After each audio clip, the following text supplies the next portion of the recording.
جن لوگوں کے پاؤں پر پسینہ بہت زیادہ آتا ہو وہ جوتے پہننے سے پہلے پاؤں کے تلموں پر پھٹکی کا سفوف لگا لیں، دوبارہ پسینہ نہیں آئے گا۔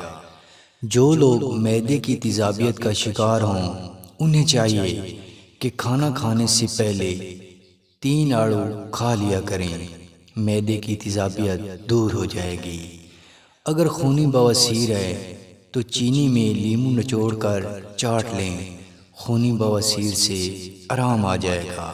اگر یادداشت کمزور ہے تو ناف میں زیتون کے تیل کے 2-3 قطرے رات کو ڈال کر سو جائیں، یادداشت تیز ہو جائے گی۔